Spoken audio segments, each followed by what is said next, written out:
আসসালামু আলাইকুম।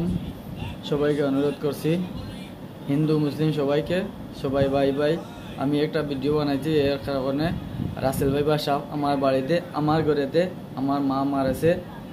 এই সাপের কারণে কত রিস্ক আপনারা জানেন না ভাই। সবার ঘরে ঘরে সাপ আসতে পারে, এমন কোনো জায়গা নাই। কিন্তু আপনারা রাসেল ভাই বা সাপ থেকে বাঁচিয়ে থাকবেন, এটা অনুরোধ। প্রবাসী ভাইদের বলছি, আপনারা বাড়িতে বলবেন সবাইকে, অনুরোধ করি বলে রাসেল ভাই বা সাপ সবার ঘরে ঘরে যেতে পারে, সবার বাড়িতে যাইতে পারে। কিন্তু এইটাতে বাঁচিয়ে থাকার জন্য অনুরোধ জোরাত করছি আপনারা কাছে।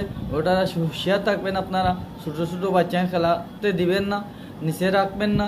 আপনারা অনুরোধ করে দেখে যান। এই দেখেন আমার বাড়িতে সাপ এইটা মারা হয়েছে।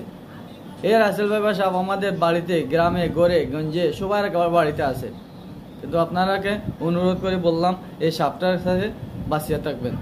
অনুরোধ করে বলছি, জুড়াত করে বলছি, ছোটো ছোটো বাচ্চাদের বাঁচিয়ে রাখবেন। ফেসবুকে দেখেন, ইউটিউবে দেখেন, সমস্যা নাই। আপনারা আমার লাইক কমেন্ট কিছু করা লাগবে না, কিন্তু আপনারা অনুরোধ করে বলছি, এই সাপ থেকে আপনারা সবাই বাঁচিয়ে থাকবেন। অনুরোধ এইটাই রইল। আসসালামু আলাইকুম ওয়া রাহমাতুল্লাহি ওয়া বারাকাতুহু।